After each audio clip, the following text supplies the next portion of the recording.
1, 2, 3.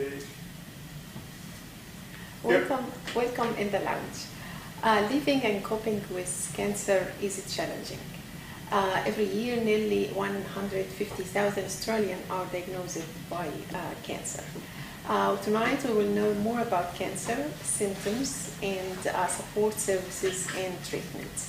Let's begin. Welcome our guests tonight, Dr. Mark Sidham and Dr. Merit Ibrahim.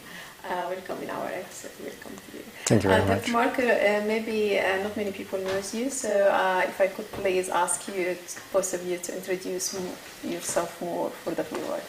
Yeah, for sure. So I'm a radiation oncologist. So radiation is one of the ways of treating cancer, and an oncologist is a specialist who treats cancer. And so I work at predominantly at Liverpool Hospital here in Sydney. And I subspecialise actually in prostate cancer, so I predominantly treat prostate cancer. Okay, thank you. Merit, if you could introduce yourself, please. Yeah, so I'm training in radiation oncology, and I work with Mark at Liverpool Hospital. So I'm still very fresh, very new, and learning the ropes and learning, I guess, the specialty. Okay, yeah, very good. It's a very pleasure to have you with us in this episode, and we're talking about one of the very important topics and one of the very hard disease. If we want to talk about cancer, not many people doesn't know more about cancer. They all know that this is very serious disease. And if I can ask you, Dr. Mark, to let us know what's cancer and how does it start in the body. Okay, so to understand what cancer is, or to understand what is a cancerous cell, it's actually good just to know what is a normal cell. What does a normal cell do? So normal cells operate by certain rules. So normal cells will grow when there's the need for more cells. And when there's enough cells in an area, then they'll stop growing. So there's messaging between them to let them know when more cells are needed, and then there's also messaging for them all to know when there's enough cells. The other things that normal cells will do or won't do is they won't invade or destroy a structure that's near them. So if there's other cells or other structures near them, they respect those structures and they don't destroy them. One of the third features of normal cells is they don't spread to parts of the body where they're not supposed to be. They remain, they obey the rules. So that way then you can understand what a cancerous cell is. A cancerous cell is a cell that the DNA or the code or the programming within the cell is abnormal. We can talk about why later, but for whatever reason the programming within the cell is abnormal, so it starts to behave abnormally. So it does generally three things. Firstly, it grows uncontrolled. So whereas a normal cell will only grow to a certain amount then stop, a cancerous cell has lost that control. So it starts to grow abnormally and continues to grow even if there are enough cells in an area. The second problem is that it starts to invade and destroy structures that are near it. Whereas a normal cell will never do that, a cancerous cell, once enough of its programming or its code or its DNA has become abnormal, then it will start to invade and destroy structures next to it. And then thirdly and critically, one of the problems of cancerous cells is they learn to travel. And so they leave the area where they originate, they can travel to other parts of the body, and by doing so they can then start to damage other parts of the body as well. So effectively that, I guess, should in a way demystify or clarify what a cancerous cell is. It's just a normal cell that for whatever reason its programming has gone wrong, such that it grows and destroys and can spread. Thank you, Dr. Mark. You explained to us how cells works, and you know that's for whatever reason. So we need to know what's the reasons, what are the causes of the cancer, Dr. Mark. So I guess, like Mark was saying, there's an issue with the programming of that cell. So there are a couple of risk factors that we know that could lead to this defective programming, or could cause it, I guess. And so I've kind of split them into 3 categories. So you've got lifestyle factors that could impact on the programming of normal cells to maybe initiate that cause and then eventually cause cancer. You've got environmental factors that could also do that, and then genetics and family histories, things that are out of our control. So I guess for lifestyle factors, things like diet and smoking, living a kind of sedentary lifestyle, so minimal to no physical activity, all of those things are classified as lifestyle factors, and these things could potentially, they could have the potential to cause a defective programming in those normal cells, which could cause cancer. So it's a possibility, it's a risk factor. It's obviously not guaranteed. And our normal cells, you know, they also are programmed to mop up any defects. So a lot of the time we do get some defects from lifestyle factors, from lack of exercise or our diet or smoking, that our body knows to mop that up, clean it up, get rid of that cell, and then kind of go on. Sometimes these things don't go as planned, and that's because the defective programming is kind of one that goes rogue and then, you know, eventually causes cancer. So it's a risk and it's not guaranteed, but it's one of the potential causes of cancer. You said smoking and sport, and this is lack of sport, and this is very clear to everyone to know if we have smoking or lack of sport. But in terms of diet, not many people know that they can have a certain diet, they can make them or have a reason for the cancer. So what exactly, can you give us an example for a wrong diet? So I guess high processed foods, that's not so good. Lots of red meats, lots of foods that are, I guess, high in fat and MSG, all those weird things that are put in food these days. So I guess things that are artificial as well, all that stuff can potentially increase your risk of getting things like bowel cancer.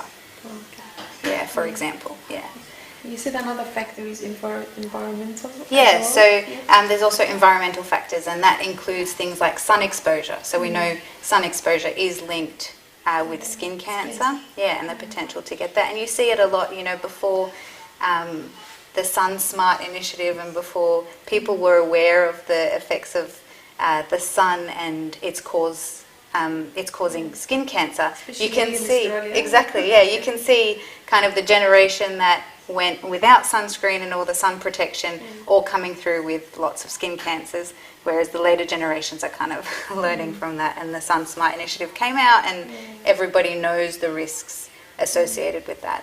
And there are also chemical exposures, you know, occupational hazards, things like that, that you might be exposed to in the workplace. Pollution is also an environmental factor.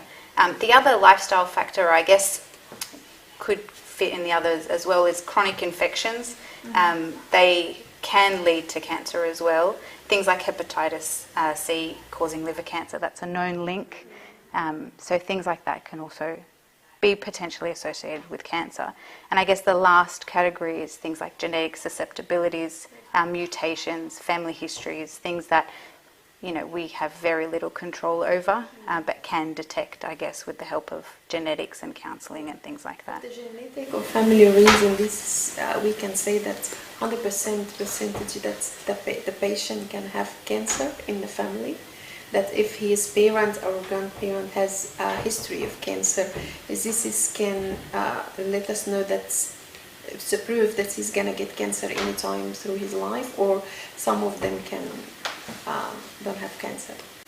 Yeah, so I think, correct me if I'm wrong about that, nothing's really 100%. I think there are some things that, you know, make you a bit more susceptible, a bit more at risk, I guess, for potentially getting cancer. And these things are things that we've we've found patterns too. You know, we've looked at these family trees and we can see that there is a pattern, it does go in the family, or there's a specific mutation that can be detected that is, you know, associated with maybe a greater risk of this cancer. So I guess, yes, some people can get screened before, and we usually see people who fit that mould when we see them in clinic. We refer them on to a genetics, you know, a specialist, and they go through and get all the tests needed to find out if they are more at risk, if they do have that mutation or that susceptibility for that cancer. Okay. Dr. Mark, if every disease has symptoms and signs, for cancer, what are the signs and symptoms?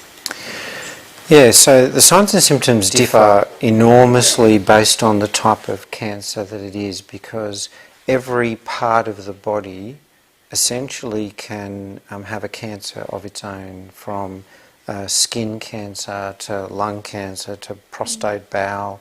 So wherever the cancer is, that will dictate what are the signs and symptoms. But you probably could group them into a few different groups.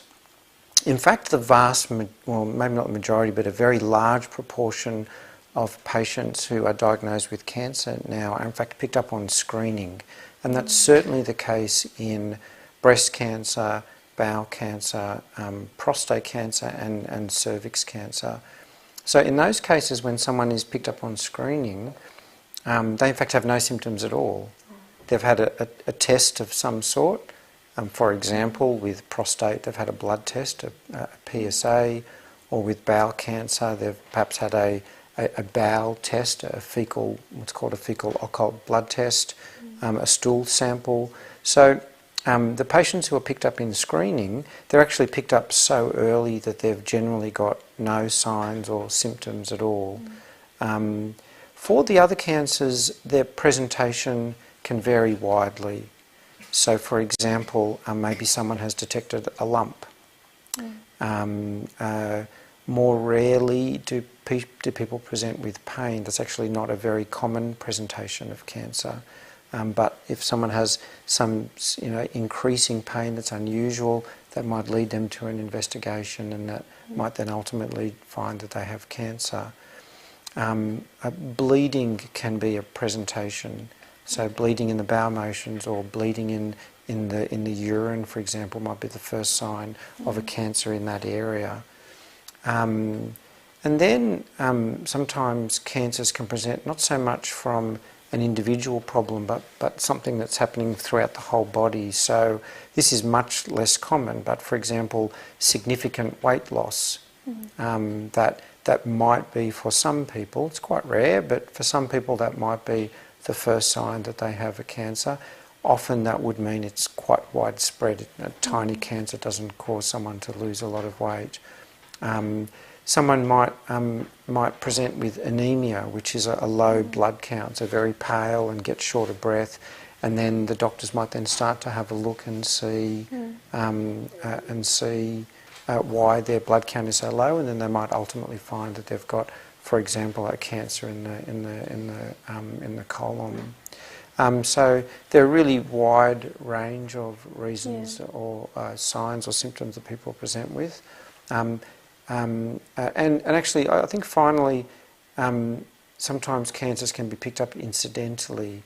So meaning that someone has had, for example, a scan for whatever reason. I in fact saw a patient today who had imaging because they'd had some abdominal symptoms, and actually they were found to have a cancer in their kidney that was not the cause of their scan, and so it's just an incidental finding of an abnormality on a scan. And because these days scanners are so widespread, and so there's really good access to scans, and we scan sometimes for quite frequently, there are a lot of people who get picked up with a cancer from that particular cause. And it's very important to follow up for a regular checkup with doctor and have a regular screening. So that's a good question. So they're probably two separate issues. So one is screening and one is regular checkup, and then one is how active should you be if something's not right. So well, firstly, I think I'd say this to men more than women. They tend to be reluctant to see a doctor if there's something wrong, and sometimes they really will present very delayed because they just, sometimes you just never get around to it and you don't want to know about it, and there's something's disturbing you, but you don't have a relationship with the doctor and you're working full time. And so, but I would encourage people, if something's not right, one of the best ways you can relax yourself is actually to get on the front foot and go and have it investigated, rather than trying to forget about it and then tends to become... And maybe this is one of the reasons. Yeah, that's right. Yeah. Then there's the issue of screening, and in Australia there are 3 main screening programs which I've mentioned, which is breast, cervix and colorectal screening. So there's strong evidence for each of those 3 that if you fit within the criteria for the screening, that there is a benefit for the whole population for people to go through the screening. And so what I would encourage everybody is to, if you fit within that population, if you're within the correct age group, that again, let it be part of your health plan, that you take on that advice and do the screening at regular intervals. I didn't add prostate screening in there because even though that's what I treat, there's still some controversy as to the benefits and the downsides of prostate cancer screening. But if people understand what are the pros and the cons of screening, then that is a potential screening avenue for men who understand the limitations as well. Okay, thank you. We know the cancer has stages. What are the stages of the cancer? So I guess from the beginning. Generally speaking, because we do stage different cancers a little bit differently, but generally speaking, it can start with initial stage, which might be some abnormal cells in the area, but not cancer. So it hasn't really invaded, but it's got the potential to become cancer. So that's ideal, obviously, and you can just remove the abnormal cells or just watch them. Stage 1 is generally, the cancer is quite small and limited to one area, one tissue. Stage 2 and 3, the cancer may have started to invade other structures around where it originated from and the lymph nodes. And then stage 4 is, the cancer has spread to other parts of the body, distant sites from where it originated from. Yeah, so it's travelled and landed, I guess, somewhere else as well. Yeah. Okay. Dr. Mark, how is cancer diagnosed, and what tests does it involve in the diagnosis? Okay, so again, it will differ depending on what type of cancer, but I guess there are a few rules. I mean, when you see the doctors, they'll always start by taking history from you and examining you. But in terms of how you diagnose it, ultimately to diagnose a cancer, you need to have a biopsy. You actually need some tissue from the mass or the lump or the abnormality, which can be put under a microscope, and that's actually, strictly speaking, for almost all cancers, that's how you diagnose it. So sometimes you might have a lump that you can feel or that you can see on a scan which looks suspicious. You might have a blood test in some cancers that suggests that someone may have a cancer, but until you actually have the biopsy done, we wouldn't definitively say that someone has cancer. So doing the biopsy is always a really critical part. The biopsy sometimes can be a very simple procedure. If it's something that's very superficial, it's very easy to biopsy. Sometimes it needs to be a biopsy that's guided by a CT scan or an ultrasound. So maybe if it's a deep mass, then they might need some sort of imaging in order to get in and get the biopsy. Sometimes the whole lump needs to be cut out before we can know for sure what it is. But as I said, having tissue, generally through a biopsy or through removal of a lump, is a critical part of the diagnosis. And after that, there's almost always some imaging that we do. And that's part of the staging process that Marat spoke about. So there's generally scans that are done, often to look at the area and also to look more widespread. And in every cancer it's a little bit different. So for example, in breast cancer, patients will generally have a CT scan, and then they'll also have a bone scan to look at their bones as well to see is there any evidence of any spread of that tumour. Dr. Meret, does cancer cause pain? Everyone is scared from the pain, and if so, when does it occur? And how does it impact the patient's life? Because we know that the cancer might have pain. So like Mark touched on before, a lot of people that have come with an early stage cancer don't necessarily present with pain. It can cause pain, and it's usually associated with a more advanced stage than a really early stage. So the cancer, obviously, as it grows, as it starts to compress on other structures, or even the structure, it's trying to break out of where it started from, as it starts to compress various nerves and surroundings, that can cause pain. And cancer in certain areas as well, like if we see a cancer or a deposit of the cancer in the back, sometimes that can compress on the spinal cord and then cause pain and weakness and things like that. So yes, it can cause pain, not necessarily at an early stage, not necessarily later either, but it can definitely cause pain. It depends about the area that has the cancer, or it very much depends on the type of cancer and the stage that you're in as well. So I think, like we said, the more advanced are more likely to have a bit more cancer. And if the cancer's travelled to the bone, you're more likely to have bone pain, pain when you move, when you touch that bone. All of that can cause significant, agony when, you're not taking anything for it. So yeah, if it's migrated to certain areas, if it's grown a bit too large and it's starting to compress other things, that can all cause pain. Also, I guess you can get some pain if it is an early stage with the procedures. If we're getting a biopsy, you might get pain from the biopsy, not from the cancer itself. And of course, if you've had treatment for the cancer, things like surgery and radiotherapy and scarring later, that can cause a bit of nerve pain later down the track, and maybe just discomfort as well, which can take some time to resolve if it does resolve. So it could just be a discomfort that you're living with.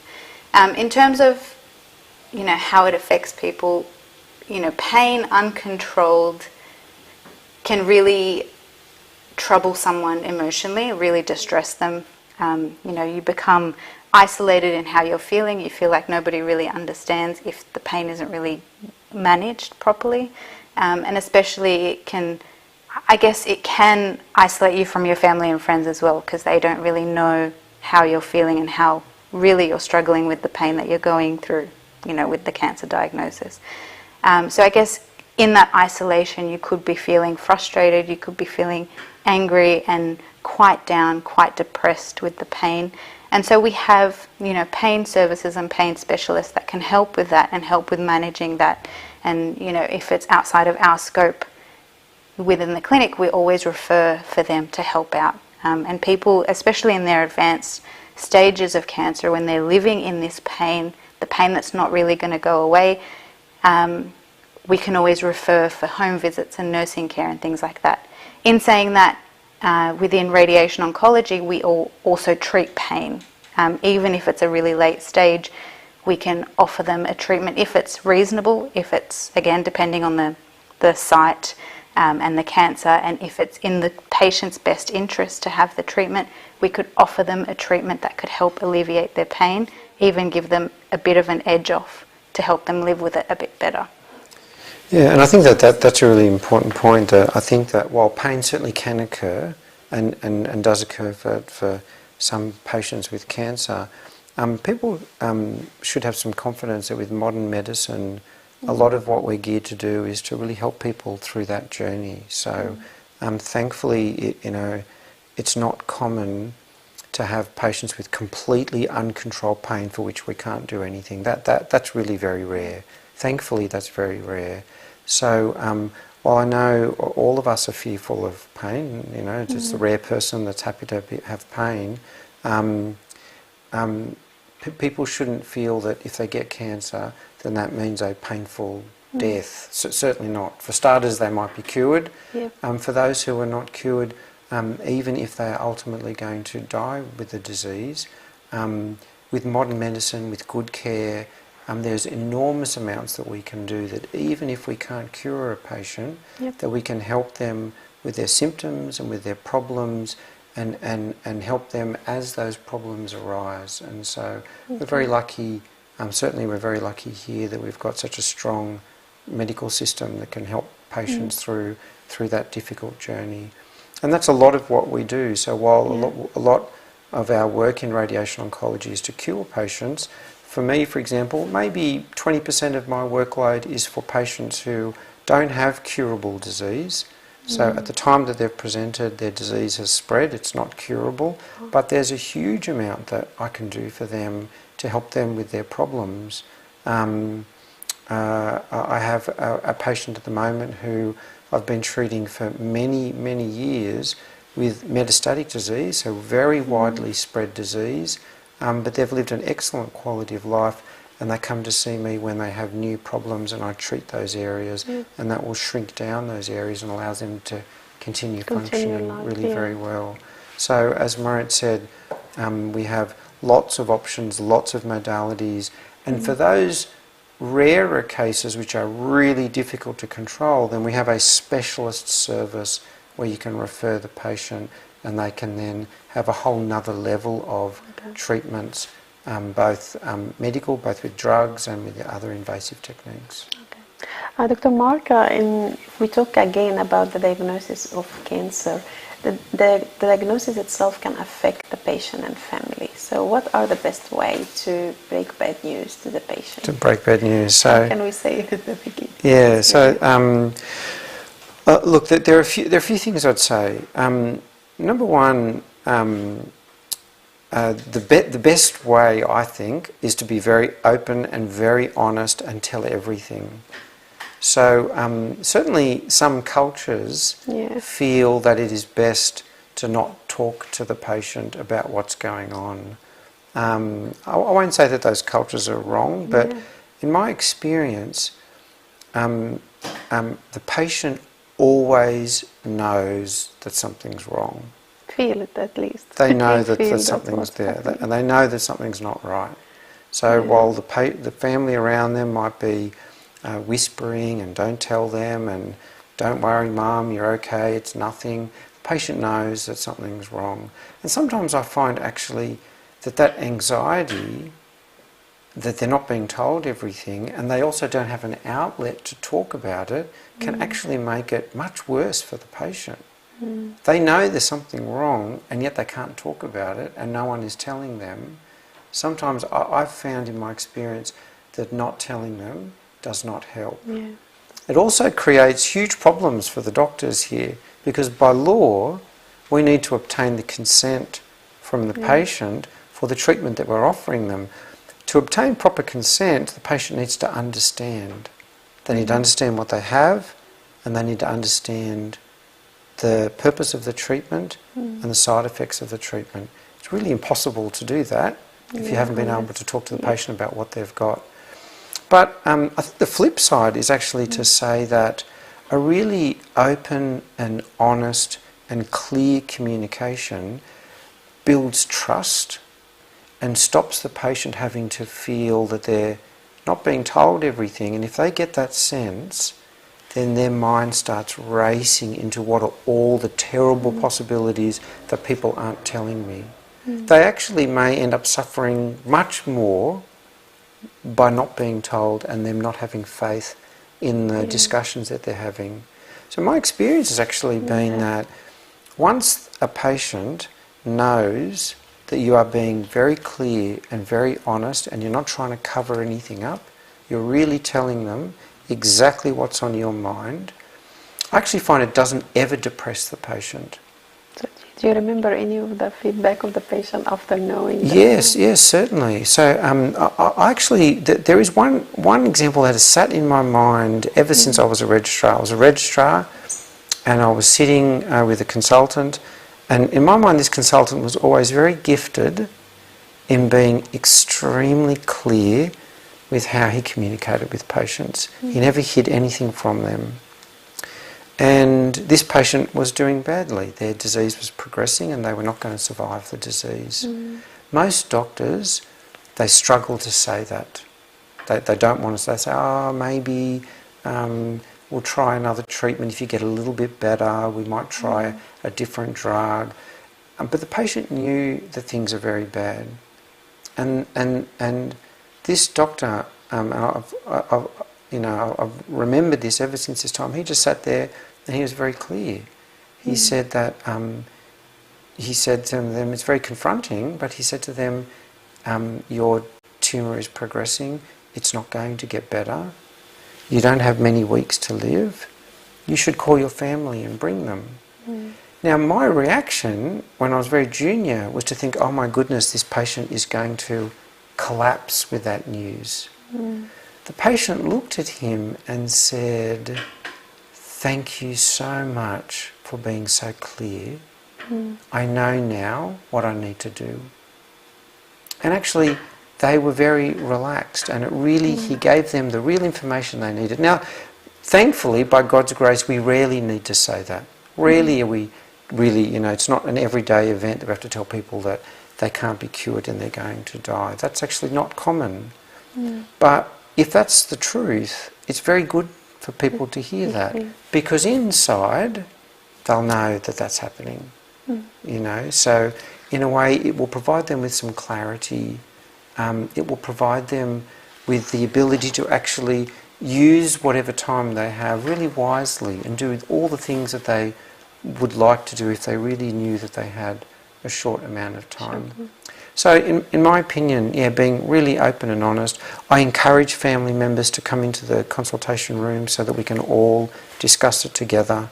I really like the family being there. Some people get a bit concerned and worried that you don't want them there. I much prefer the family to be in the room so that we can have one clear, consistent message, that people can ask questions and allows me to answer it for them, allows me to direct them to resources to read if they want to know more. But that very much is, I think, the best way to talk about things, to be really very open and honest.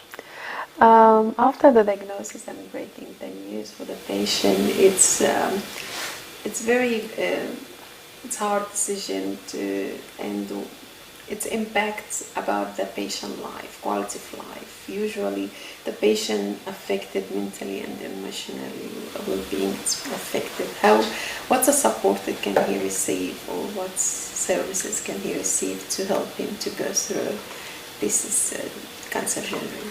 Yeah, so like you said, it's almost a life-changing experience getting a diagnosis, especially something that you hear so much about but know so little of.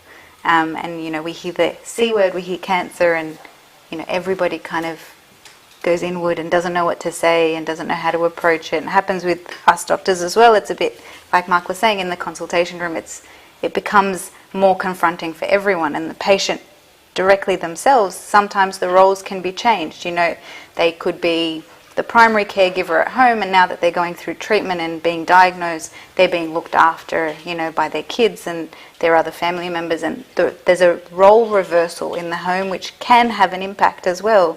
And little things, especially when you're going through treatment, some treatments can knock you around a little bit. You don't have enough energy to do everything you normally do, and it's just a bit different. It's a completely different kind of lifestyle change from what you're used to.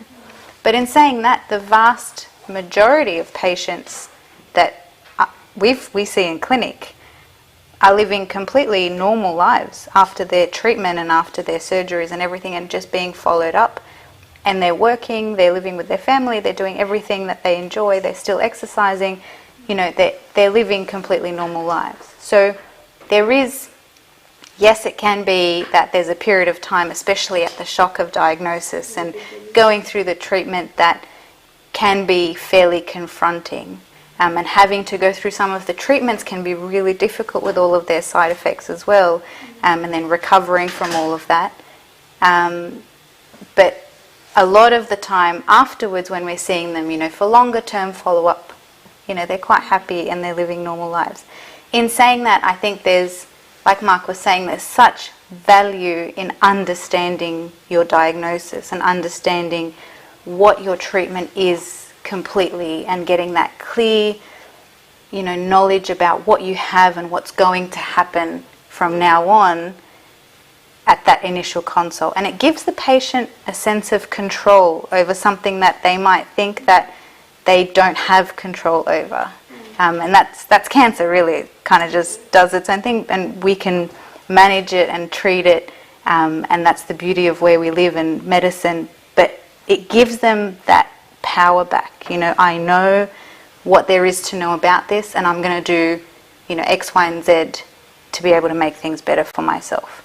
And I think there's such a power in knowledge and being able to, overcome the mental hurdles that might come later based on, that initial encounter, I guess, with your specialists and your experience of your treatment and then your experience of follow-up down the track. Yeah. What about the patient who has less chance to survive, and what about their mental health and emotional being? How can they receive support or help? So that's obviously really hard, and once they know, that there is no cure and we're really just managing your symptoms, we do have a lot to offer in terms of helping them symptomatically, helping them with how they're feeling, whether it's medications or radiation, or getting them in touch with a palliative care service that assists with all of that stuff in the home.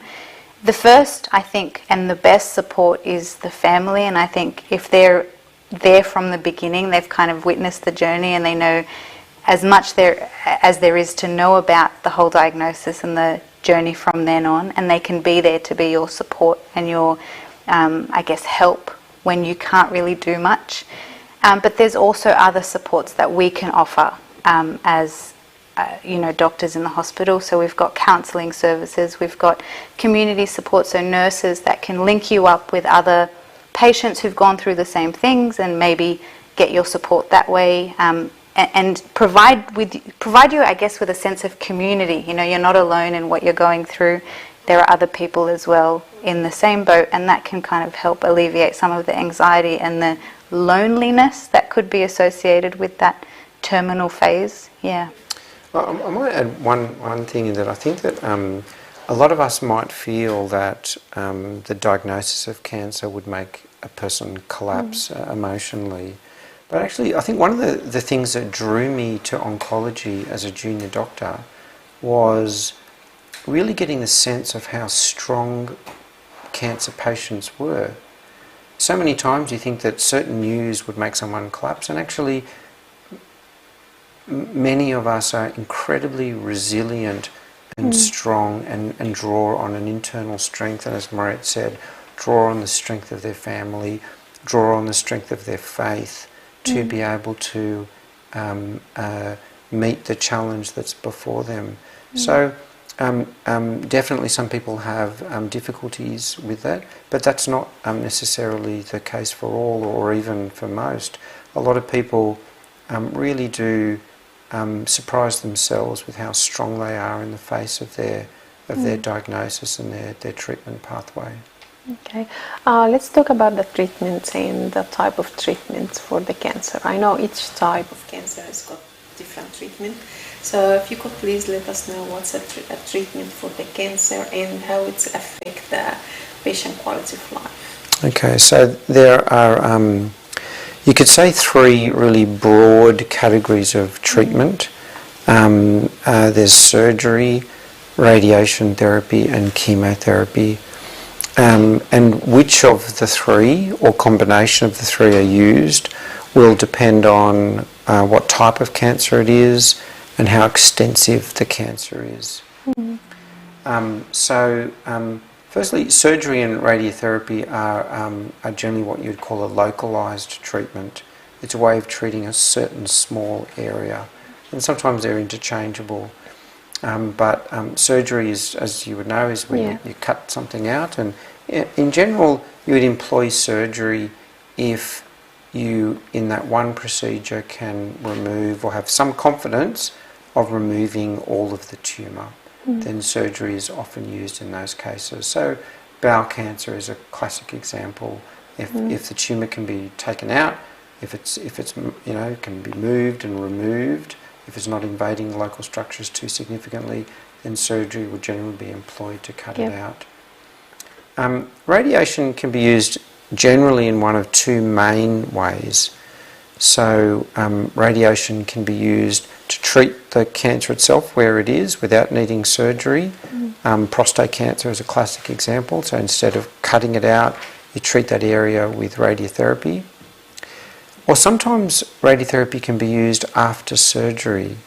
So if the surgery has occurred but there is a very high risk that there are still some cancerous cells in that area, then radiation can be given to that area in order to try to sterilise those cells.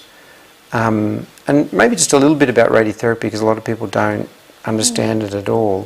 For the most part, radiotherapy is delivered by a machine called a linear accelerator, and it generates very high energy X-rays. You can't see them, you can't feel them. It's just like when you have a CT scan. It's the same type of X-rays, just a high energy particles.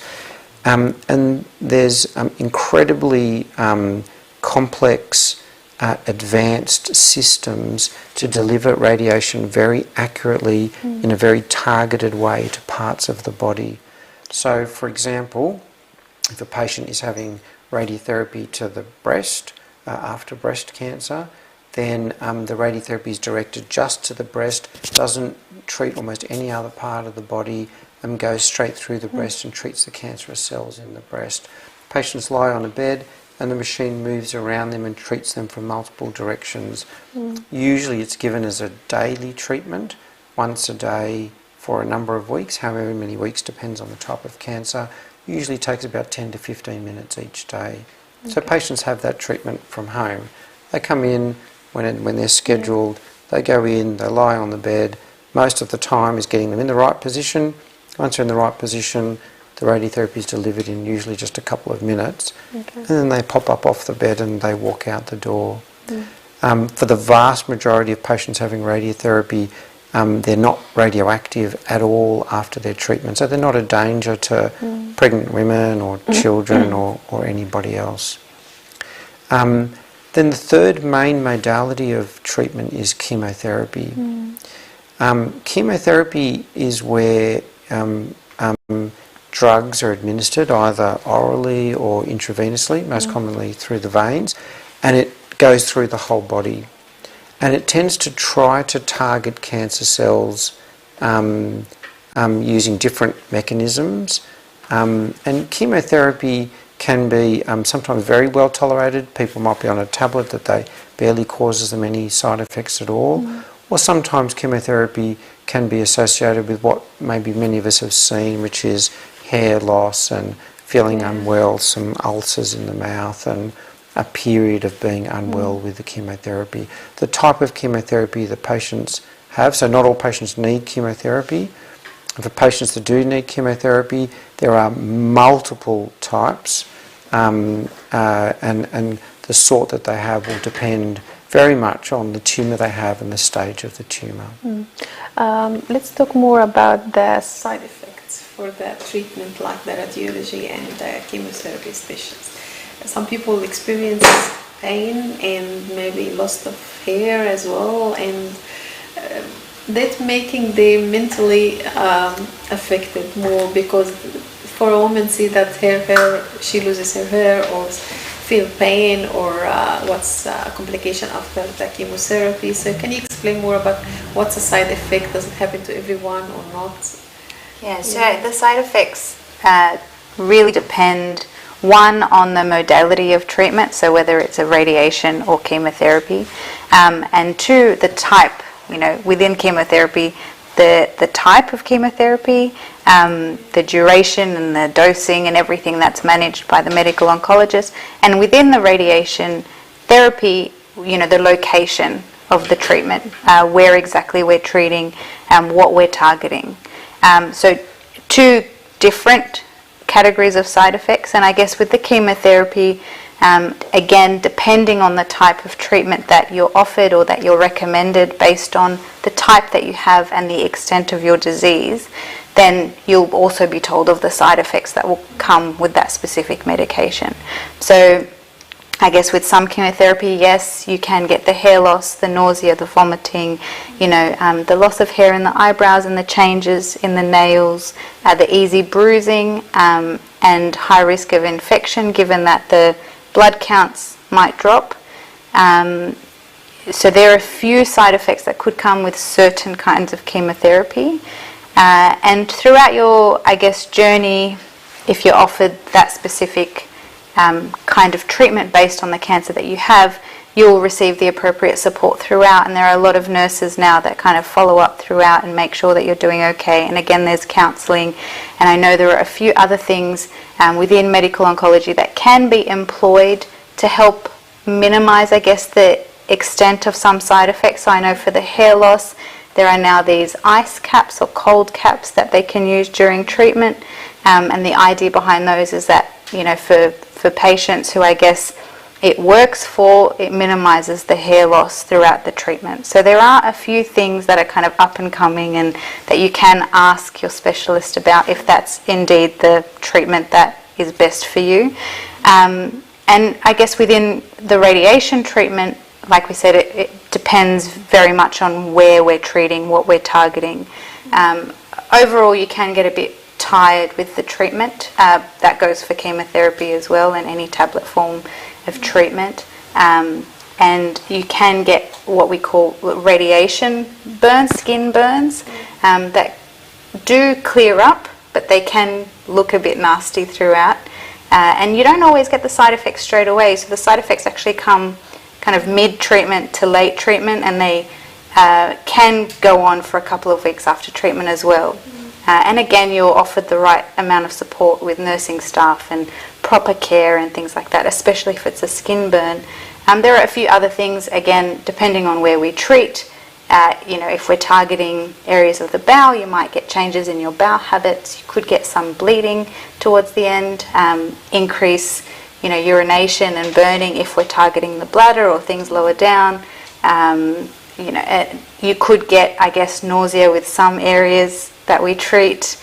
And pain is one thing. You could get pain if, we treat something, we could cause a bit more pain in the short term, which eventually goes back if you respond to the treatment. So there are so many different side effects that you're told, especially when you're being consented for treatment, because these are all the possibilities. Not everybody experiences all the side effects, and some people go through treatment completely unfazed and feel really well afterwards, and some people get a bit more unwell towards the end of treatment. So it really depends. Everybody responds differently. It varies from person to person. It varies with the cancer that you have, the stage, and the type of treatment that you're offered. So ask as many questions as you can if you're concerned about any of those side effects. And you see a lot of people come in and ask about everything that they've read up about, everything that they've searched Google about, and we answer the questions as best as we can, just so that they know exactly what to expect if they do come across any side effects throughout treatment. Throughout the cancer journey, the patient experience a lot of time, hard time, weak time, and mental problems, and all of these. The only thing can support or give support for the patient is his spiritual life. So when we talk about spiritual life, we all know that the cancer is a cross to bear. So can you let us know how can the patient can be more strong spiritually, and how can be more close to God when he knows and what he needs to do in his last days, from your experience? Well, I think it's also not just last days, but even as they may be being treated for cure, but they have to go through quite a long and arduous process. So certainly for people of faith, there's so much there for them to draw on. So it is a cross of sort, as is every difficulty in our life. Cancer is one of those that might be a real difficult pathway for a person to go through. So from the spiritual perspective, it is good for them to draw near to God. I think actually one of the reasons I said that I went into oncology is that in a way cancer sometimes makes a patient face their own mortality. And that actually then really crystallises in our mind our need for something more. You know, when we're young and fit and well, we tend to feel invincible and we might feel that there's no need for God. But actually when all of a sudden we're confronted by our own mortality, then the reality of our need for God actually becomes much greater and much clearer. And patients often really do respond to that. And they really do seek that truth that is there for them. And then as you go through the treatment, I think it allows people to see what is important and what is not important in their life. It allows them again to have that clarity. And for those of faith, they are in some ways very, really very lucky that they have a loving God that they can turn to, that they can speak to, that is with them all the time, even if they're in a room on their own. I remember one patient who, when the patient has radiotherapy, they need to be in the room alone. No one else can be in the room because there's radiation in the room, and that's reasonable to have that exposure if you're having treatment, but if you're not having treatment, you shouldn't be there. So for her, that was a time for prayer. She was on the bed and it's just her in the room with the machine. Obviously all of the staff are outside watching, but for her that was a time for prayer. And so I think for a lot of people, again, whether they're being treated for cure or they're ultimately incurable and they won't be cured, it can be really a very awakening spiritual experience for them. Merit, do you want to say anything? What would you advise any patient to be close to God in these difficulties in his life? I think, like anything, any cross that you're given, any suffering that you're given in this world, like we're not in a perfect world, we're in a fallen world, and we're going to have suffering, and whether my suffering is cancer or something else, I think there's always that need to search, and cling to God. That need doesn't go away. I think with cancer, there's a sense that it's, death is a bit more imminent and nothing really is in my control. And we hear cancer, and again, like you said, it's a bit distressing when you hear it, and you cling to God, or you feel like you need to cling to God from the very start because there's an end. But just like anything, there's an end. There's always an end. And I don't know when my end is, and I think for someone who has cancer, my suffering might not be the same as yours. But I think we also need to do it together. Whether we've got cancer or not, I think we all need to find and cling to God together and find each other, find the support within our community and within our church. And we're so blessed with what we have here, and we're so blessed with our community. And as isolating and as hard as cancer might feel, there's a whole community backing you and trying to help you and lift you back up when you feel like you don't really have the strength to keep, God in the loop. And just like I said, any suffering, we all have our moments within our suffering where we feel like we can't get up again and we can't speak to God like we did before. But I think we need to utilize the strength that we have in our church and in our community, and as lonely as it feels, know that there's always support around you when you feel like your spiritual life is struggling a little bit. Yeah. The end of our episode tonight. We thank you so much, Dr. Mark. Thank you, Dr. Merit, very much. Thank you for all the information that you have given us, and thank you so much for joining us. My pleasure. Thank you very much. Thank you for joining us, our topic tonight, and see you next month from the lounge.